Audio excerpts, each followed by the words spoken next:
you have already mentioned that this behavior issues, this anxiety, this mood swings. There is even a depression is present for the really small children. And there is a lot of children with sensory processing disorders. And I hear very often that people are saying, oh, this is just a modern trend. Or we trying just to overdiagnose our children, and that this is not real. But you see it in a different way. You're saying about the soul fever. Could you explain that concept? What is soul fever? What do you mean by that? One of the ways to understand this, and it's also very hopeful, is that when our children have a fever in their body, in their physical body, we normally know that something is going wrong, usually 2 or 3 or even 4 days ahead. Their behavior starts to become a little bit naughty. You can see that they are not themselves. And then the fever comes 3 or 4 days later. In my family, it's usually 2 o'clock in the morning. Why is that, by the way? Anyway, and the fever comes and they're sick. And then we also know that when they're sick, we stay close to them. We stay very close.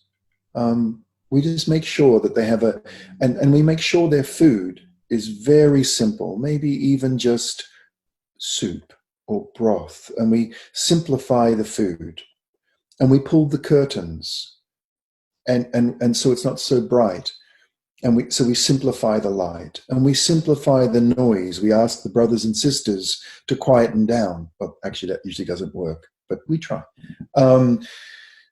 And we don't send them to school. We keep them home. We just quieten their lives down. We know this in our gut, in our instincts. We know this. And then when they get better, we slowly introduce them back, into school, or we don't have too many sports clubs or play dates with friends. We just take it easy for a little while because they're delicate. They're not well yet, but they're getting better. All this, every mother, grandmother, great-grandmother knows that has not changed over many, many years. But what about when our children have a soul fever, an emotional fever?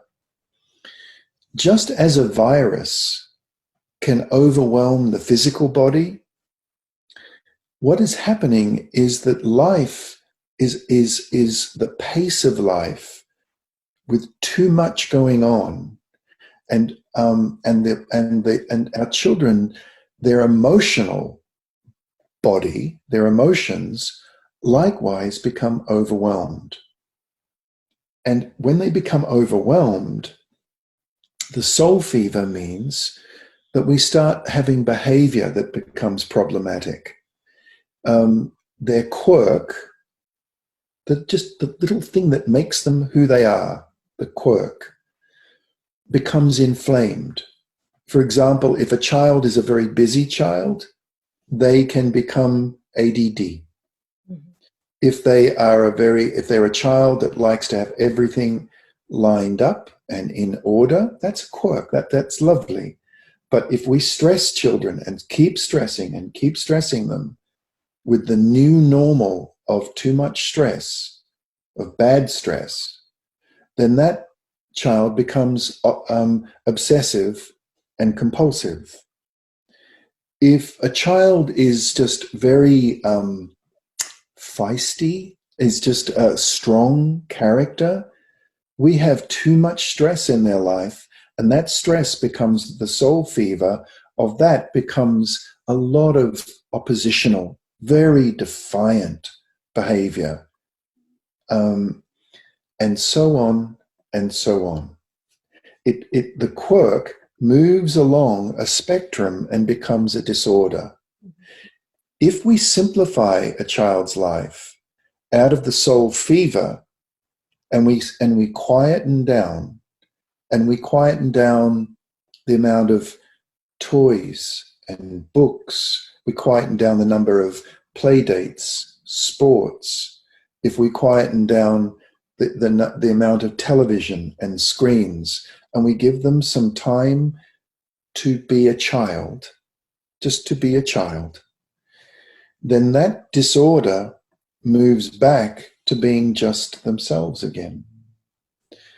But I guess something altogether beautiful happens. There's something more.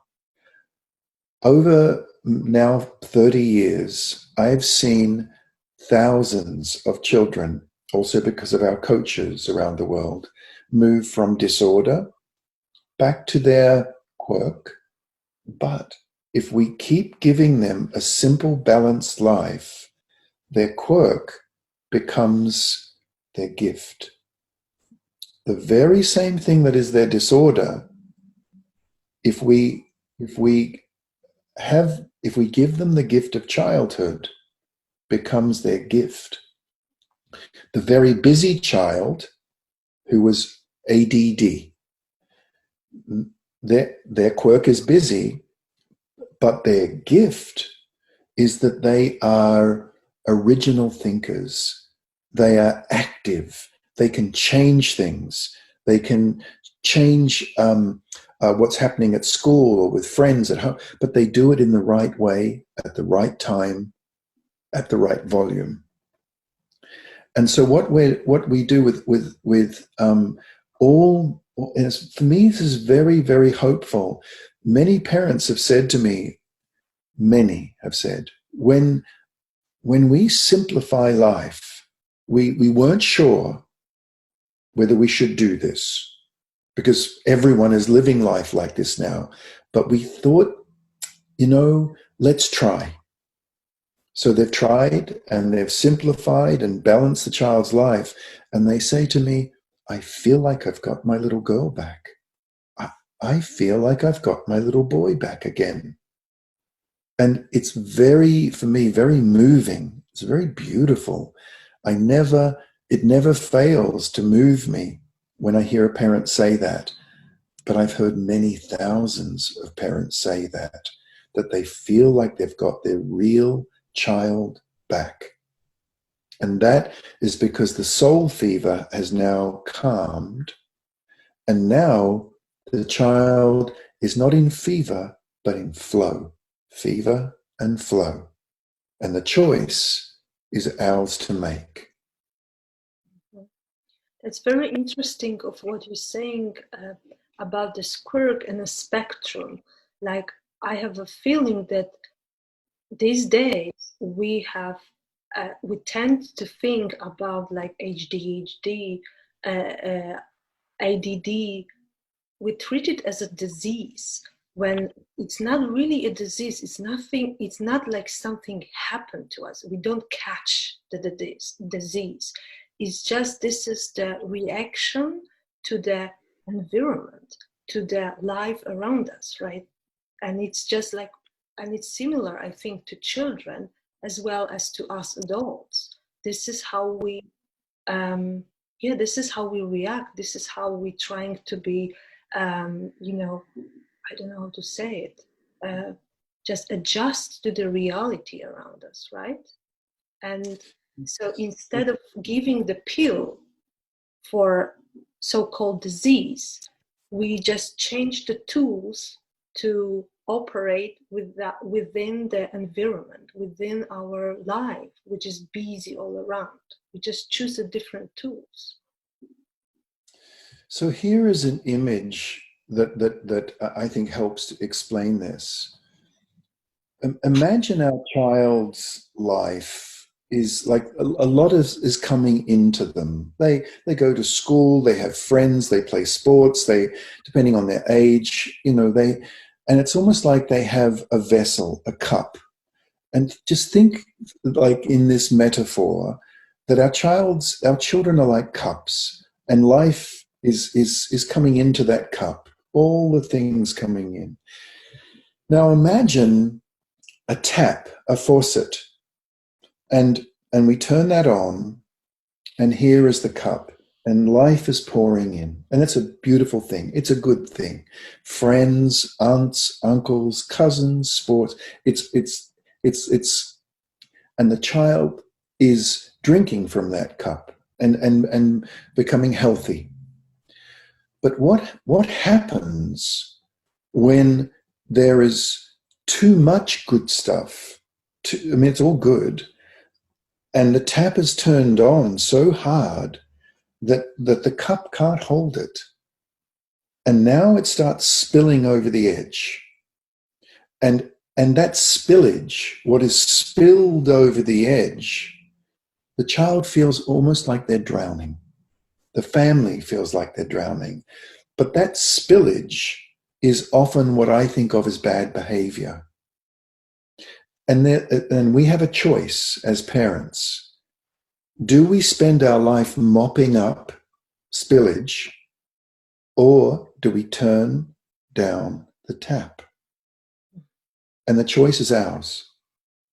Mm-hmm. Beautiful metaphor, yeah. And I also thought, like, if you're drinking and drinking and drinking from that cup, you reach the point when you have a tummy ache and you cannot anymore. Like, please take it away from me. I need a break, right? Yes. Mm-hmm. I need to absorb. I can't just keep drinking and drinking. I need time to absorb all that goodness. Yeah. And so the parents who decide to turn down the tap, that's done in many ways. There's no formula. There are some ways I've seen parents do this that are very typical, and perhaps I can tell you about those later. But turning down that tap, once you do it and you see the child come back to themselves and be emotionally happy again, very few parents will ever go back. Now, for a little while, the child might say, but I want to do all these sports clubs. I want to have all these books and toys. I want to spend hours and hours and hours watching screens. I want, because that's what they're used to. And I understand that. But usually after a couple of weeks, if we stay true to our conviction, they adjust and they're back.